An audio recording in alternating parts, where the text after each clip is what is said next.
Welcome, and thank you for joining us today live or on the recording for episode 22 of Dr. Jeff Talks About Sex and Intimacy, Integrative Sexual Health.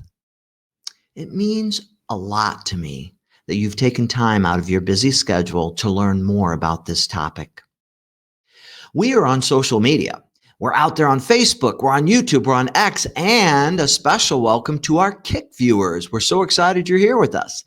Also, if you are a Facebook person, we need 100 followers on there to stream live, so please follow us on Facebook. Go to the website if you want to watch all the amazing, excellent past episodes with each of our guests. You can watch anyone you want. You can check the calendar for what's coming up next. All kinds of good things on the website. Listen to us in your car on your favorite music streaming service like Spotify, Amazon Music, Heart Radio. Wherever you are and want to listen to us, we're there with you. I want to remind you, I always like to tell you that all are welcome here. Whatever your sexual orientation, your gender identity, or your relationship style, we are so glad you're here and you are so welcome. The goal of the podcast, well, it's pretty simple. The goal of the podcast is to empower and enlighten you with the evidence-based scientific information you need to improve your sexual health, to deepen your relationship, helping you live and love more fully. Today, we're exploring how integrative approaches to sexual medicine can transform the way that we understand and treat sexual health. Sexual concerns rarely exist in isolation. They often reflect a complex interplay between hormonal, psychological, physical, relational, and even nutritional factors. That's why it's so important to take a whole health approach. One that addresses not just symptoms, but the root causes of sexual dysfunction. I am so honored and excited to be joined by Dr. Barbara Bartlik. She is a leading voice in integrative sexual medicine. We will explore how mind-body strategies, lifestyles, and functional medicine principles can support vibrant sexual health and overall well-being. So Dr. Bartlik is a board-certified psychiatrist, integrative medicine physician, and certified sex therapist with a unique background bridging psychiatry, functional medicine, and sexual health. Dr. Bartlik offers a truly holistic approach to treating sexual concerns. She served on the faculty at Weill Cornell Medical College and is a contributing author and one of the editors to the acclaimed textbook, Integrative Sexual Health. I wrote 2 of the chapters for that book, and that is how Dr. Bartlik and I know each other. She's known for her thoughtful, personalized care. Dr. Bartlik helps patients improve intimacy and pleasure by restoring balance to both body and mind. I am so excited to have you here. Welcome, Dr. Barbara Bartlik. Thank you so much, Jeff, for that wonderful introduction and for inviting me.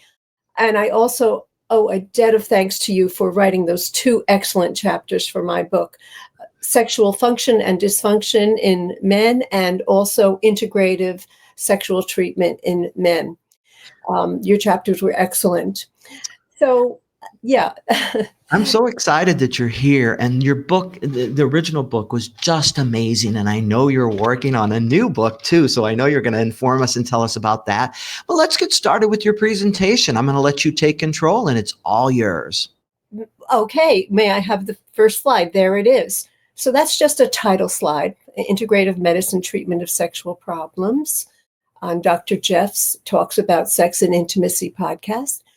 Slide 2, please. And this is the book that we were discussing where Jeff has done 2 chapters. And so this is in Dr. Andrew Weil's Integrative Medicine Library, published by Oxford University Press. And it's a very impressive collection of different medical specialties are represented: gastroenterology, cardiology, psychiatry, and many others. Next slide, please. This just shows you the chapters, the different topics that are covered in our book. I'm not going to enumerate them for you. I want to tell you briefly how I became an integrative psychiatrist and sex therapist. And then I'll tell you why the integrative approach, I think, is essential for healing sexual problems. I graduated from Albert Einstein College of Medicine and went on to residency in psychiatry at New York University Medical Center. I studied with the pioneering sex therapist, the late Dr. Helen Singer Kaplan in Manhattan, and joined the faculty at Weill Cornell. And then I developed some health problems myself and became interested in functional medicine and integrative medicine to help me with those. I had sinus problems, and I was always on antibiotics and steroids, and I was not very healthy. I was very sick, and I changed my diet, got my mercury fillings removed, and lo and behold, it's been about 25 years and I haven't had to take those medications since. The integrative medicine approach works. Going gluten-free, dairy-free is very important for reducing inflammation and helping autoimmune conditions. So I began recommending nutritional supplements to my patients, and lo and behold, they were very helpful for treating psychiatric problems, especially if a person was deficient in, say, magnesium. That can cause a great deal of anxiety, insomnia, tension, irritability. So very simple things I started with, like magnesium, omega-3, probiotics, B vitamins, and lo and behold, my patients were getting better, and that meant they needed less psychiatric medication. And that's very important for sexual health because practically all of the psychiatric medicines diminish sexual functioning, and it's a very big problem for people on psychiatric medication. Let's see the next slide. We do need more solutions for sexual problems. I want to talk to you about the problems that people are struggling with. Low libido is still a problem. It has always been a problem for women. It's the major sexual dysfunction of women. But now we have two medications for low sexual desire in women, Addii and Vyleesi. And however, they're not approved for use in postmenopausal women. So postmenopausal women have no medical solutions. The Viagra-like medicines are so excellent and so helpful for men, and I do think for women. That's my personal opinion. It hasn't been accepted as such, but I do think it helps. But half of the prescriptions that are written are not filled. So that would mean that, they're not entirely satisfactory for everybody. We need to think outside the box and find more solutions. And I think the integrative approach is the way to go. So let me tell you about some of the concerns, big concerns. Low libido is increasingly common. Women have low libido for various reasons. It may be repressed anger over their role limitations and excessive burden with home and work responsibilities, overly restrictive upbringings, concerns about attractiveness, the negative impact of so many medications, including hormonal contraceptives, dealing with the sequelae of cancer, and menopausal symptoms and vaginal symptoms. Rosemary Basson came up with a model of the sexual response that said that most women don't experience spontaneous sexual desire, but they develop sexual desire in response to their partner's initiation. But what if their partners aren't initiating? And I think today men are initiating less. Studies show that the frequency of sexual interaction between men and women married couples or single people in relationships is at an all-time low. It decreased during the pandemic, but it was decreasing even before the pandemic, and it got worse during the pandemic, and it did not get better after the pandemic. So they're calling it the sexual recession, okay? And in the last decade, sexual activity between couples of all ages in the United States declined, especially among young adults. More young men reported no penile vaginal intercourse in a year. More couples report less sex than once a week. And we think that it might have something to do with social media and technology, as well as declining marriage rates, because married people do have more sex than single people. And men are reported to have lower libido now than in the past. There are many reasons for this: mood and anxiety disorders, chronic stress, health concerns, coping with prostate issues and cancer, using medication, changing roles and relationships between men and women, and social and economic impediments to intimate relationships. All of these problems can lower testosterone levels. Men also have more sexual outlets, such as online pornography. Many men today are less interested in forming intimate relationships with women, or maybe they're more shy about it, and this is very distressing to women. So excessive screen time may be a factor in changing couples' sexual behavior, not just because of pornography, but because screen time is taking away from other activities, like younger people are playing video games, while older people spend more time watching streaming movies and TV shows. Next slide, please. Oh, I can do it myself. Okay, yeah. Wait a second, just a second. Okay. Declining testosterone levels. Okay, so it's a fact that starting at age 30, men's testosterone levels decrease about 1% per year. Testosterone levels have dropped more than 20% in the last 20 years. Now, the average testosterone level in the year 2000 was 600. In 2018, it was down to 450. That's a 25% drop. A 22-year-old man today has the testosterone level of a 67-year-old man in the year 2000. 1 in 4 men over 30 has low testosterone. Sperm counts have declined by 60% in the last 40 years, and male infertility is on the rise. Now, when you think about it, testosterone plays a very important role in men's sexual and mental health. Low T affects anxiety, insomnia, mood problems, self-esteem, vitality, energy, and more, not just sex. So what are the causes of low testosterone? This is quite a sea change. And these are some of these causes are of concern to people who are interested in integrative medicine. Next slide. Okay. So here are the, yeah, just a second. I feel like yeah, okay. I skipped, I pressed the button once, but it went twice. Okay. Here are the lifestyle-related causes of low testosterone. Exposure to endocrine disrupting chemicals such as BPA, heavy metals, parabens, phthalates, as well as antibiotics and hormones in meat.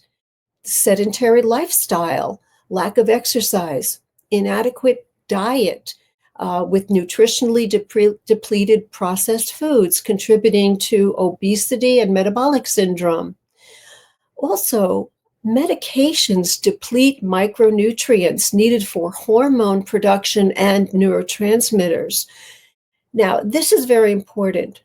People don't realize it, but the common medications that they take reduce their micronutrients. and they need those micronutrients to have good sexual and mental health. For example, metformin depletes B12. Allergy medications deplete vitamin C. Both of those have implications for sexual functioning. I think everybody should look up their medication and find out what nutrients it depletes, and then take those nutrients to counteract the depletion caused by the medication. Another big problem, although it hasn't been definitively proven, is excessive exposure to Wi-Fi and cell phones. There are some studies that show that these will diminish testosterone, but it's not completely a fact yet. So, also, people who don't respond to the typical treatments for sexual problems, they could have an underlying physiological problem, like those mentioned before. When they improve their lifestyle, lose weight, and they need less medication for their psychiatric and medical conditions, and their sexual functioning improves. So, improving our health in general is the way to go. Next slide. Let's see. Yeah. You must get adequate sleep, 7 to 8 hours. You need your sleep because that's when your hormones are produced. It also helps you have better energy and mood. And believe it or not, sleep prevents weight gain. People with insomnia who don't sleep much, they weigh more and they eat more. They're hungry. They need the energy. There are many ancient traditional therapies, which we go over in my book, that can be helpful. There is some scientific evidence that they work. They are things like acupuncture, aromatherapy, Ayurveda, botanical medicine, European hydrotherapy, traditional Asian medicine, and others. Exercise is extremely important, not just for appearance and fitness, mood, weight control, and well-being. Now, the anaerobic exercise increases testosterone. That's the type of exercise where you use large muscle groups like squats and weightlifting. And actually, doing a lot of exercise in that way can increase your testosterone as much as testosterone replacement therapy, if you can believe that. Yeah. And then Kegel exercises are very important for enhancing the strength of the pelvic floor in both men and women. And they improve sexual functioning across the board in both genders. Now, Dr. Lisa Pear, in episode 21 of Dr. Jeff Albaugh's series, did an excellent job discussing pelvic floor issues. I'm not going to repeat them, but I highly recommend her podcast. Yoga increases flexibility and sexual performance. That's been proven in studies. And episode 18 of this series, Kate Arima expertly demonstrates yoga exercises to strengthen the pelvic floor. The Mediterranean diet is the next thing here, and that has been shown to have sex-positive benefits, probably due to its anti-inflammatory qualities. You must eliminate nicotine and limit alcohol use. Smoking damages blood vessels, and alcohol disrupts sleep and impairs sexual performance. And then there are bioidentical hormones, such as estrogen, progesterone, testosterone, and DHEA. And I'm not talking about the synthetic forms or the kind of estrogen that's obtained from horse urine. I'm talking about bioidentical, the same kind of hormones that we have in our bodies naturally. Okay. Micronutrients. Now, these micronutrients here that I list here on this slide have been proven in research to improve sexual functioning. B6, B12, vitamin C, vitamin D. Vitamin D can actually help raise testosterone.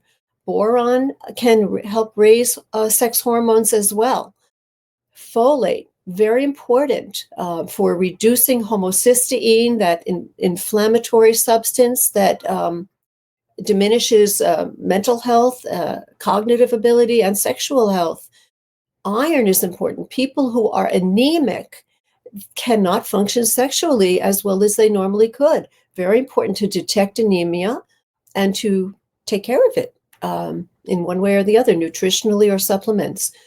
Magnesium is my go-to medicine. I put all my patients on magnesium because most people are deficient. And unless there's some reason not to, I think it's good for most people. And it opens the blood vessels and relaxes them. Niacin is also very good for clearing out cholesterol. Sodium is sex positive, and people who limit their sodium may also have sexual problems. And they've known that since ancient times that sodium was sex positive because they observed it in the animals that were grazing that would sometimes go down to the sea and drink some salt water. Zinc is very important, and it actually helps in the manufacture of testosterone. And although it has not been proven to be like a definite sex positive thing, it helps when deficiencies are present. Most of these are especially helpful when deficiencies are present. The amino acids are important too. Arginine and citrulline support vasodilatation by making nitric oxide. They are precursors to nitric oxide, and that opens your blood vessels. And phenylalanine and tyrosine are precursors to dopamine. Now, this is why protein is necessary, and why when people are on a vegetarian diet, not getting enough protein, they may have some sexual problems or psychiatric problems. You need the protein to give you amino acids that will then, make neurotransmitters. And omega-3 fatty acids are extremely important for neurological functioning, cardiovascular health, and hormone metabolism. They direct your, in the case of estrogen, it directs your estrogen metabolism towards healthier metabolites. Okay, next slide. Okay. So now I'm going to talk to you about botanicals. Okay, there is some research that these are helpful, but long traditions of their use in cultures across the world. I'll just mention some of the top ones: ashwagandha, damiana, ginseng, horty goatweed, maca, rhodiola, shilajit, and tribulus. Although when you're buying these botanicals, be careful, because there are a lot of less reputable people putting them out on the market. They may contain contaminants. Some even contain medications like Viagra. So when the person uses them, they think, oh my God, this is great. But it's not really the herb that's doing it. It's the pharmaceutical that they put in there. These products are adulterated. Sometimes up to 75% of them are. So you should be careful where you buy your supplements over the counter. I recommend going to a doctor who provides nutritional supplements and works with reputable companies, because they will know which ones are good and can be trusted. Now, CBD and cannabis are very interesting, especially now that they're legal in most states and widely available. You can get them in edibles, capsules, tinctures, lotions, lubricants, sexual lubricants, yes, and vaping. In fact, 30% of the people who use marijuana use it for sexual purposes because it heightens their sensation. CBD does not contain the hallucinogenic properties of marijuana, but it is anti-anxiety, and a lot of people use it to relax and get ready for sex. And also, my patients have been raving to me about the effect of the lubricants that contain cannabis, that contains THC as well as CBD, and that enhances their sensation. So it's something to look into. DHEA is sex positive. That is the precursor to estrogen and testosterone in the body. It's naturally found in the body, but you can take it orally as a pill, and it will raise testosterone levels in women, or vaginally in a cream, and you can get it with or without a prescription, over the counter or through a compounding pharmacy. And oxytocin, the cuddle hormone, the one that makes a mother and a baby bond so tightly, that's available by prescription at compounding pharmacies as oral troches and nasal sprays. And that may increase sexual arousal and the ability to orgasm. Next slide. Okay. Now, I'm going to talk to you about some of the off-label compounded products. Off-label means they're not FDA approved, but you can get them by prescription at a compounding pharmacy. These are creams that can be introduced into the penis through the urethra with a small plunger, or a woman can just massage the cream into the clitoris and vulva. And these creams contain ingredients that dilate blood vessels. They may also contain hormones. So some of the ingredients in these creams for men and for women are alprostadil, arginine, the Viagra-like medications, and nitroglycerin. These all increase circulation. Something called pentoxyphylline, which is used for circulation problems in the legs, and phentolamine, another vasodilator, theophylline, which is used for asthma, but it dilates blood vessels, and vitamin B3, niacin. These are all in the creams that can be used. Now, some of them have been proven to work in scientific studies. Other of these ingredients have not been proven or have not been studied. Women use the creams DHEA, estradiol, and testosterone applied to the vulva. Okay. Also, medications, the Viagra-like medications, and also Vyleesi, which is the female sexual desire medication, they're available in melts made by compounding pharmacies that dissolve in your mouth.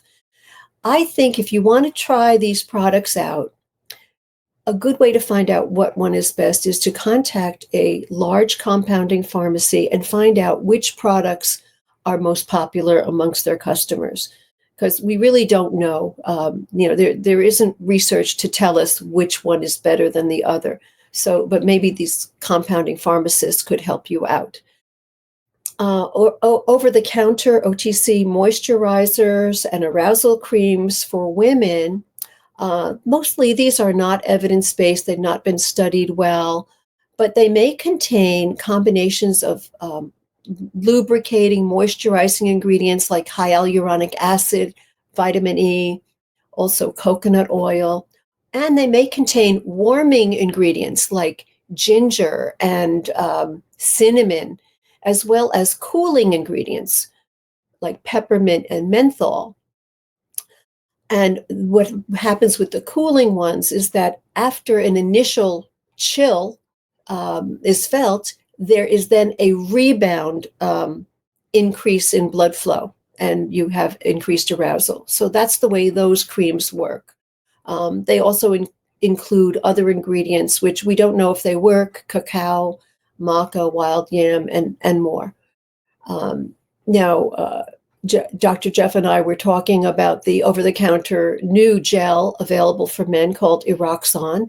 It's FDA approved, and it works by a cooling mechanism through evaporation. It's got an alcohol-like substance that, as it cools, applied to the head of the penis, it feels cold, and then there's a rebound warming to increase penile blood flow.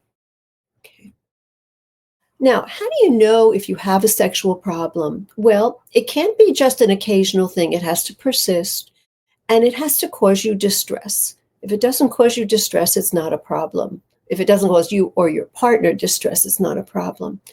And it could be a problem in any of the areas of sexual functioning, desire, arousal, erection, lubrication, orgasm, or overall satisfaction.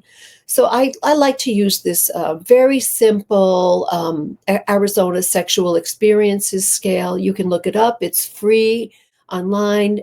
Take the test yourself. If you get a score of 19 or higher, that suggests a sexual dysfunction.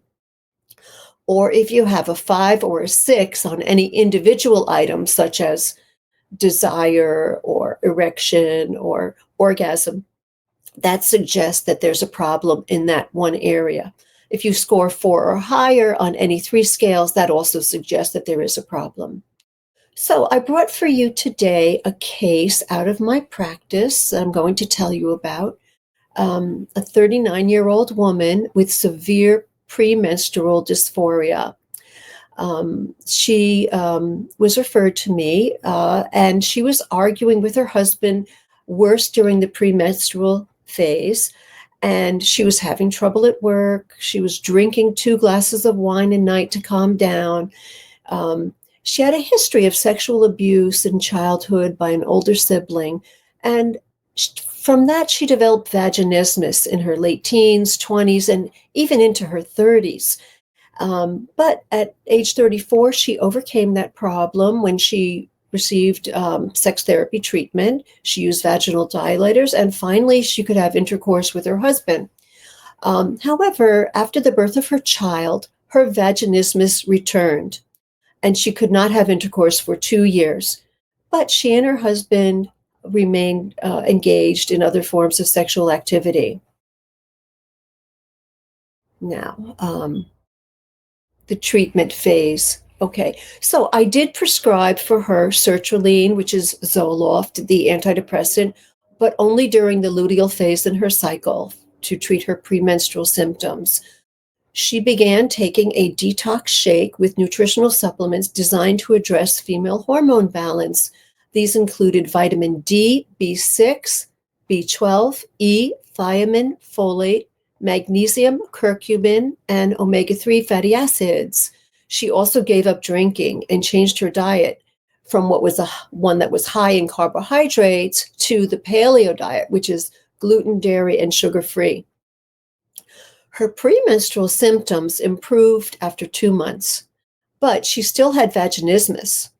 So I put her on 50 milligrams of Viagra orally prior to sex, which was very effective. She noticed that her vagina felt mushy, more open, relaxed, and lubricated. And after several tries, she had no pain on penetration.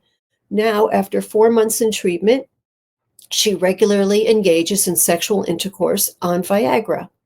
Her PMS is largely gone, and she has lost 8 pounds. She's very happy. The sertraline, which is Zoloft, increases the amount of time it takes for her to achieve orgasm, but she does not find that a problem. So, in this case, the dietary change and nutritional supplements that she took improved the metabolism of estrogen and reduced estrogen dominance, which is associated with premenstrual symptoms and other female problems. Although women have been taking Viagra now for decades off-label, the research on the use of Viagra in women is mixed, with some studies showing that they're effective in treating antidepressant-induced sexual dysfunction when taken orally, and others finding no efficacy. Viagra cream, when applied to the vulva, was found to be helpful in one study. In my opinion, sildenafil, oral and topical, is beneficial for women with pain on penetration. I think this special population should be studied. I do think it works in menopausal women with pain on penetration as well. And there's almost no research on this population. Now, I would like to show you a video. Here. Oh. Hey, Pete. Happens to the best of us. That's so embarrassing. You gonna deny your mother a moment of mirth just because she got the giggle dribble? After kids, the pelvic floor can weaken, and then perimenopause reduces estrogen. Here, I have a poise. Perfect for my leaking bladder. By the way, how did you know all that stuff? Well, I used to be a doctor. No, you didn't.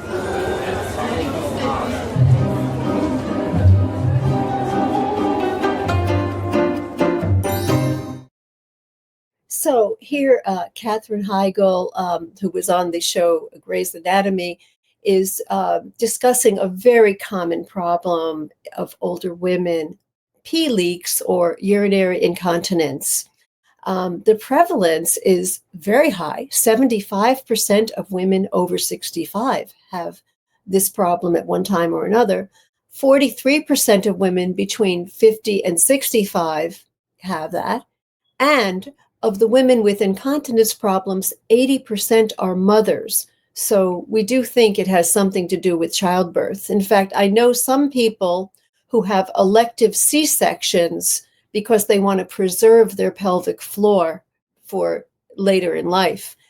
The causes of pelvic floor dysfunction and urinary incontinence are pregnancy, childbirth, obesity, prolonged sitting with poor posture, which puts more pressure on the pelvic floor, chronic cough, and other conditions that cause you to Valsalva, including constipation, alcohol, caffeine, and bladder infections. So, strengthening the pelvic floor muscles enhance bladder control and improve sexual functioning in men and women.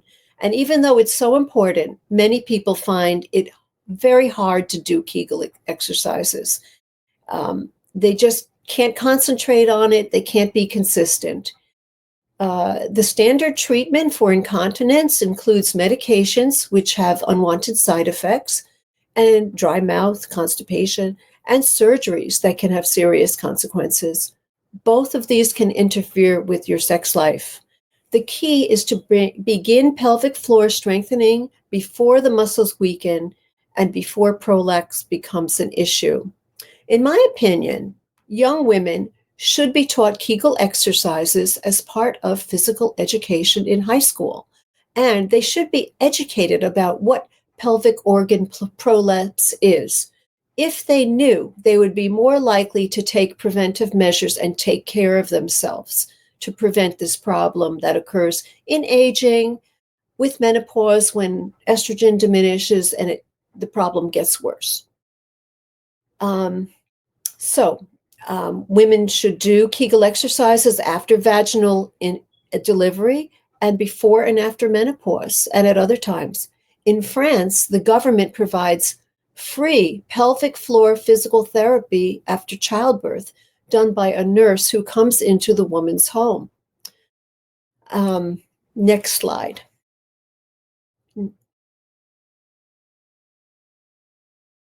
It's not moving. I'm pressed. Technological treatments for strengthening the pelvic floor.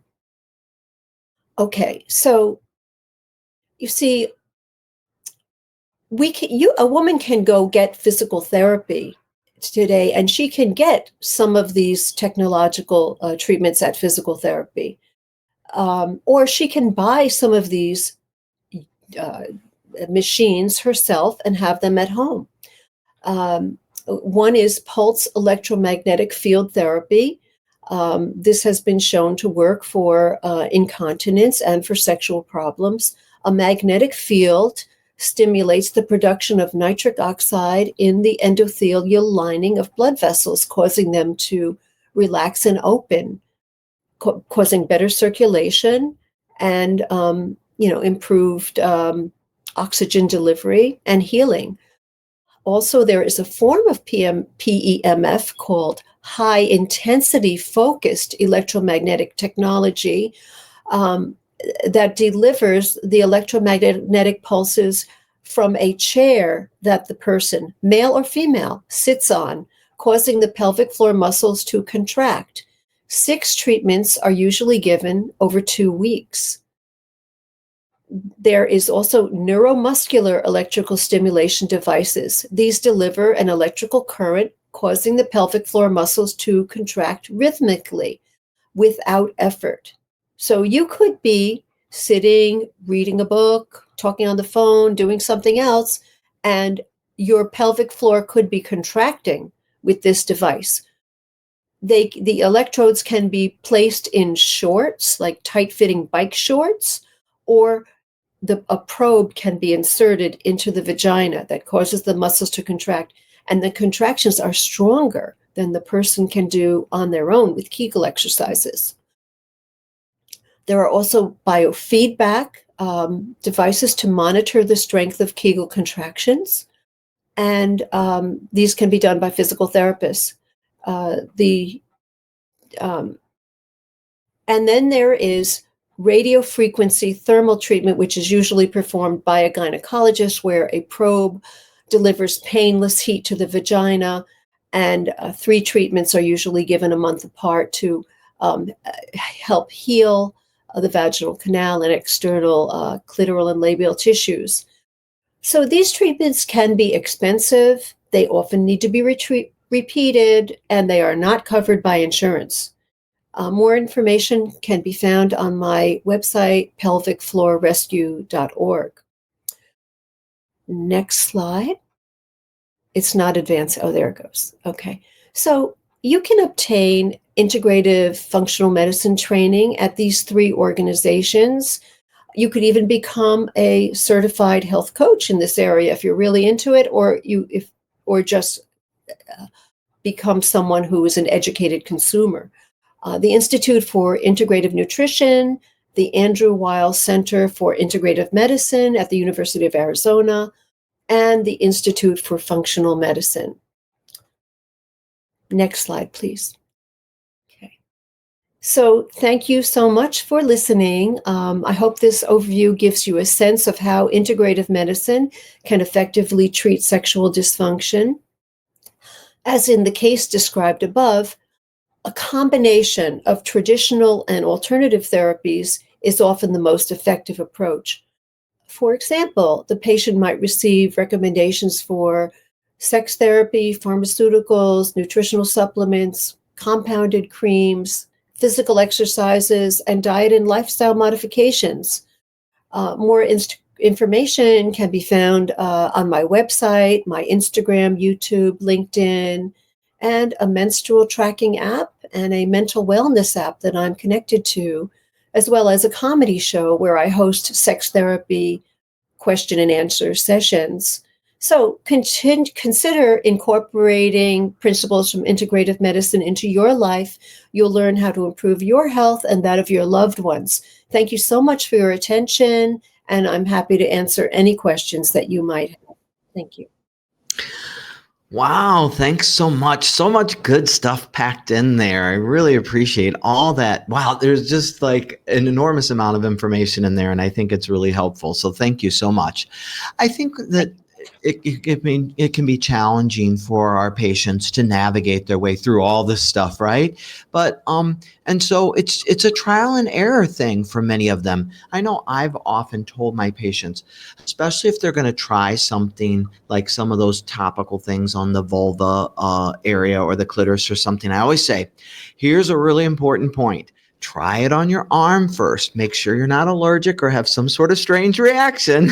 And then if that goes well, because a rash on your arm is much more forgiving than a rash on the vulva or on the penis. So I think trying it first to kind of see how it goes on your arm, make sure you don't have any strange reactions, and then think about it.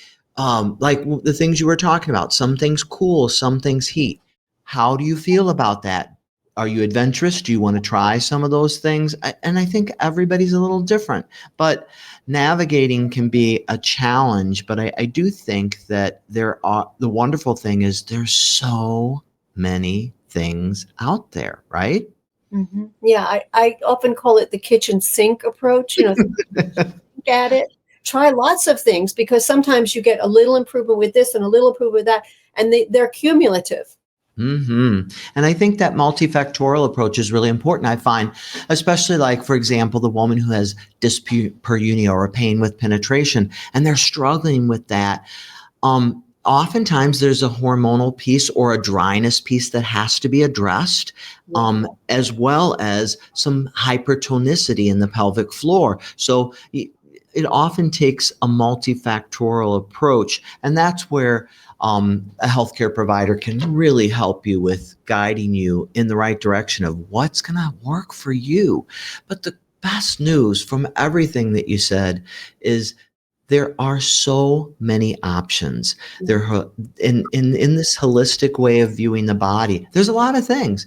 Gosh, so many important things to think about. So I really appreciated everything that you presented. It was really good. I have some questions for you. The first question is, I've tried medications for low libido, but it didn't really help me much. I'm trying to get my mind re-engaged in sexual thoughts.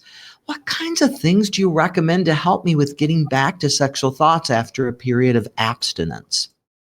I think that immersing yourself in erotic literature, videos is very helpful, especially if you've been through a period of abstinence. And a lot of people don't know how to fantasize. That's quite a common problem with women, not with men, but they need to be able to have a sexual fantasy and hold on to that so that can help arousal. And some women just can't do that. They've never had that. In their younger years, they fell in love, they had sex, there was no thought going through their mind. Their partner was their fantasy. They didn't need to think of something. So sometimes you have to train your mind to have a fantasy.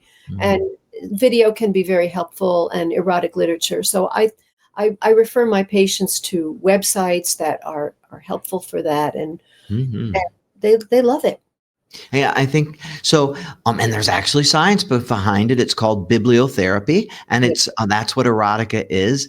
And I think especially I love that. I think sometimes some of my patients struggle with some of the videos because they're like, oh, then I'm compared to that, and some of it feels unrealistic. Some people are more visual, so videos are great, but definitely bibliotherapy where you're reading, you can use your own imagination about the people, the things, all those kinds of things. So and you don't have to spend a lot of money on erotica. The library is full of romance literature, and there's tons of erotica in it. So it doesn't even have to cost a lot of money. Yeah. So I think that's really helpful. A second question that I had from another viewer: what's one small change, just one small change that someone can make today to start improving their sexual wellness holistically? Well, I would look at vitamins and minerals, the basics, because they do help, and they help in so many ways. And and then I would also look at changing your diet, completely getting the junk food out of your diet, especially the unhealthy seed oils, which disrupt neurological functioning. And so those are two small changes, really. And actually, they contain several changes within them. But, I think those are very important. Yeah, I think you're right. It's like you brought up so many things like the zinc and some of the nutrients and stuff, and a lot of those you can get through a multivitamin, a good quality multivitamin. So I think you're so right. And our diet, gosh, so many things are determined by what we put in our mouth and what we eat. So two excellent suggestions. I think that's really good. We do have on July 1st. Last week we did have pelvic floor and prolapse, as you mentioned, from an expert last week, and we do have coming up July 1st another episode that will feature pelvic floor therapy, really working on pelvic floor exercises and jumping in there to do that. So I think that can be really important too. I love all the work you're doing around and all of your interest and work with pelvic floor. It's really good stuff. So that was fun to learn. Well, if I had my way, the health insurance companies would cover the purchase of the neuromuscular treatment, as well as PEMF, and the Emsella chair, which is the high intensity PEMF, which I think women should have access to these. And Definitely. right now, if a woman wants to go in and get this treatment, she has to pay a lot of money out of pocket. It's not covered by insurance unless you go to a physical therapist. They do have some of these devices in physical therapy, but not all of them. And that can be very inconvenient. Going in for physical therapy when you might as well, for $1,500, you could have some of these devices at home and do it all the time at your convenience. So I think really, since this is such a widespread problem that women have, we need more solutions. Surgery and medication are not doing it. Okay, and a lot of people are getting hurt by that, and so we should have these devices available. It should be covered. Yeah, definitely. And, I prescribe pelvic floor physical therapy very often to my patients. I know people laugh because I know the network of pelvic floor physical therapists all around me in the Chicagoland area, and they are amazing. They do awesome work. We did have Dr. D. Hartman on, who was a pelvic floor physical therapist and has written a book and done some really wonderful work. And we'll have more because I think it's such important work. But our other editor, Janet Mendez, has said too, she chimed in and said, I hope Dr. Bartlik will mention exercise. Regular exercise, aerobic, running, and anaerobic weights can boost arousal, boost hormones.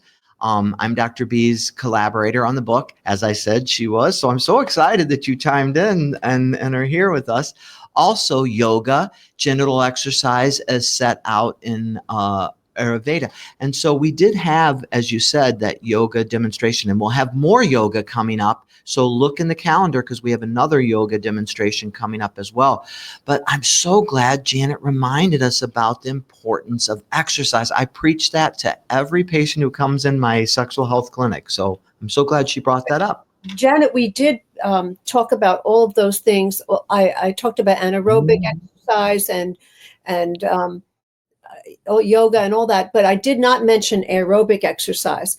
And that also can increase arousal. I mean, there have been studies that show that when women exercise, like on a treadmill, they get more sexually aroused by erotic literature afterwards. They have greater lubrication.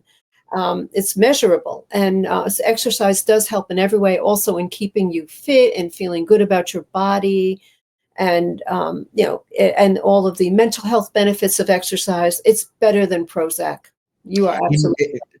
You better believe it. It's a free endorphin high, and I literally I teach my patients men benefit. I tell them actually a good friend of mine that's at University of Michigan says there is nothing. He has a paid endowment to look at what kinds of things help sexual function, particularly erectile function in men. And he looked at it and said there is nothing like diet, exercise, and weight control. That triad is everything to a man's erectile health. So I recommend 150 to 200 minutes a week working towards that of aerobic exercise. Very, very important. So that's about 3 hours a week of your life that is spent. Your body was designed for exercise. It was designed to do that. And I'll tell you, if it's good for your heart, it's good for your penis. I tell patients it every day in my clinic. Your penis erections are all about blood flow. And so it's so important to get that exercise on the male side too. So and yes, you did an excellent job of talking about all that. And we'll be talking more about it in upcoming episodes because honestly, we can't say enough about how important exercise is to blood flow to the genitalia and normal function. Really, really important. So good stuff. Mm-hmm. Well, I thank you so much. We will come back. I'm going to do a little centering exercise and then I will come back to you. But I would like to, you know how we do each week here, a lot of information. And so what we'd like to do is center ourselves. I'd like to do a little whole person wellness with you. So let's take a moment like we do. Let's ground ourselves as we close today's episode. Find a comfortable position. If you feel safe, you can gently close your eyes. Let your arms drop to a comfortable position. Put your feet flat on the floor and make yourself comfortable. Take a deep breath in through your nose and exhale slowly through your mouth.